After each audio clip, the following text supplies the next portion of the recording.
तो दोस्तों जैसे ही स्टॉक मार्केट के लिए कुछ पॉजिटिव होने की खबर आती है उसी टाइम इजराइल और यूएस ईरान इनकी जो वॉर चल रही है उससे कोई नेगेटिव अपडेट आने लगता है। अभी तक सारी चीजें पॉजिटिव चल रही थी, मार्केट में एक स्टेबिलिटी आ रही थी, लेकिन अभी जो कल शाम को न्यूज आई है वो मार्केट के लिए काफी नेगेटिव न्यूज हो सकती है अगर ये चीज और आगे फर्दर यहां पर बढ़ती है।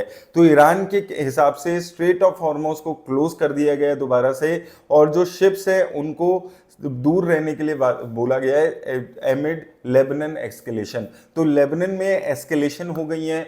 जो यूएस और ईरान की वॉर की पीस डील हुई थी उसका सबसे बड़ा और पहला क्लॉज ये था कि इजराइल लेबनन पे अटैक करना बंद कर देगी, वहां से अपने फोर्सेस को निकाल लेगी। लेकिन वो जो पीस डील है उसका जो पहला ही क्लॉज है वो भी अभी तक माना नहीं गया है इजराइल के द्वारा, और ये एक बड़ा नेगेटिव अभी स्टॉक मार्केट के लिए रहने वाला है। और इसके चलते हुए ईरान ने अभी स्ट्रेट ऑफ हॉर्मोज क्लोज कर दिया है। अब देखिए, ये न्यूज आने के बाद 1 घंटे बाद ये न्यूज आई थी कि इजराइल ने और लेबनान ने बात कर ली है सीज फायर के लिए, तो शायद लगा कि ठीक चलेंगी चीजें, यूएस की मार्केट में एक पॉजिटिविटी देखने को मिली। लेकिन आज सुबह क्या होता है, आज सुबह इजराइल और बड़े हमले लेबनान पे शुरू कर देती है। वो न्यूज क्या है वो मैं आपको क्विकली एक बार दिखा देता हूं। तो देखिए यहां पर अगर आप देखेंगे, Israel is conducting massive airstrikes across southern Lebanon this morning with 16 people already killed despite US claiming attacks would stop due to new ceasefire। तो जो यूएस और ईरान की एमओयू फर्स्ट क्लॉज है वो अगेन यहां पर वायलेट हो रहा है और लगातार वायलेट हो रहा है। और ईरान ने बोला कि it will continue to reject negotiation until attacks permanently stop, Israel permanently withdraws from southern Lebanon and US implement other commitments. तो डील हो गई है, एमओयू साइन भी हो गया है, लेकिन अभी तक कुछ भी आगे नहीं हुआ है। अब इनको फर्दर नेगोशिएशन के लिए स्विट्जरलैंड में सैटरडे को मिलना था एफएम इनके ईरान के और यूएस के ऑफिशियल्स को। तो ईरान के ऑफिशियल्स ने ट्रेवल करने से मना कर दिया। उन्होंने बोल दिया no meeting or negotiation will take place and no delegation will attend now or in the future unless article 13 of the MoU is fully implemented first. तो जो ये डील हुई है, एमओयू हुआ है, सब कुछ हो गया है, लेकिन उसकी जब तक इंप्लीमेंटेशन नहीं होगी तब तक इस वॉर को खत्म होने का कोई भी जरिया नजर नहीं आएगा। तो ईरान ने बोल दिया स्ट्रेट ऑफ हॉर्मोज फिर से क्लोज्ड है। यूएस ने बोला था कि हम अपना जो नेवल ब्लॉकेड है उसको हटा रहे हैं, लेकिन जब तक ये लेबनान और ईरान इजराइल वाली जो दिक्कतें हैं वो चलेगी तब तक स्टॉक मार्केट के लिए एक बड़ा खतरा बना रहेगा। क्रूड ऑयल के प्राइसेस $80 के नीचे आ चुके हैं, ये बहुत बड़ा पॉजिटिव है। लेकिन स्टॉक मार्केट मंडे को कैसा रिएक्ट करेगी, ये एक बहुत बड़ी चीज यहां पर रहने वाली है। अभी अगर आप देखेंगे तो एक अच्छी उछाल स्टॉक मार्केट में हमें देख, अब मंडे को स्टॉक मार्केट कैसे रिएक्ट करेगी वो बहुत ज्यादा जरूरी है। इस थोड़ी सी नेगेटिविटी के चलते जो हमारी मार्केट में एक लगातार तेजी थी उसमें गिरावट देखने को मिली थी। निफ्टी इंडेक्स में गिरावट आई है फ्राइडे को।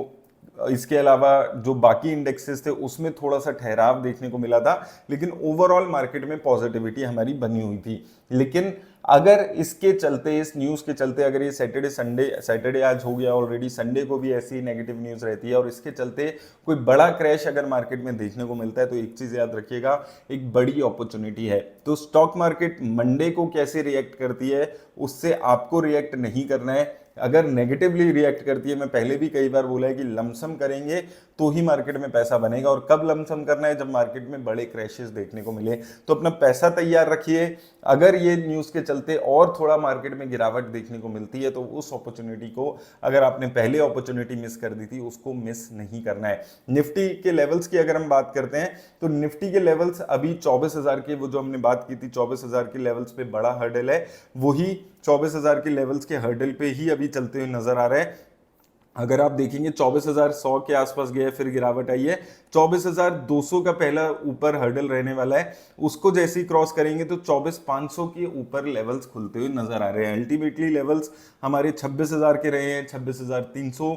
एक बार ये 24,800 को क्रॉस करेंगे तो उसके बाद नेक्स्ट लेवल्स के लिए एक पॉजिटिविटी आपको निफ्टी के लेवल्स पे बनती हुई नजर आएगी। उसी तरह अगर हम बात करते हैं स्मॉल कैप इंडेक्स की, तो देखिए स्मॉल कैप इंडेक्स में अच्छी तेजी देखने को मिल रही है और रीसेंट हाई अभी चल रहा है स्मॉल कैप इंडेक्स का, तो स्मॉल कैप इंडेक्स में ये कभी कोई कमजोरी नहीं है और मुझे लगता है कि नेक्स्ट जो बड़ी रैली है वो आपको स्मॉल कैप में ही देखने को मिलेगा। इसलिए आपको याद होगा मैंने इन लेवल्स पे आपको बोला था कि भर भर के स्मॉल कैप इंडेक्स में पैसा लगाओ। मैंने खुद भी पैसे लगाए थे, आपको दिखाया भी था कल परसों वीडियो में। तो स्मॉल कैप इंडेक्स है जो मुझे लगता है यहां से भी आपको एक अच्छी रैली दिखाने वाला है। अगर स्मॉल कैप इंडेक्स में भी 4-5-7% का क्रैश आ जाता है तो जरूर ऐसे मौकों को आपको ग्रैब करने की जरूरत है। लेट्स होप कि मार्केट में कल परसों में कुछ सारी चीजें ठीक हों, लेकिन अगर ऐसे ही चलता है तो परसों मार्केट में एक नेगेटिविटी आपको डेफिनेटली देखने को मिलने वाली है। उम्मीद है आपको इस अपडेट से हेल्प मिलेगी। धन्यवाद।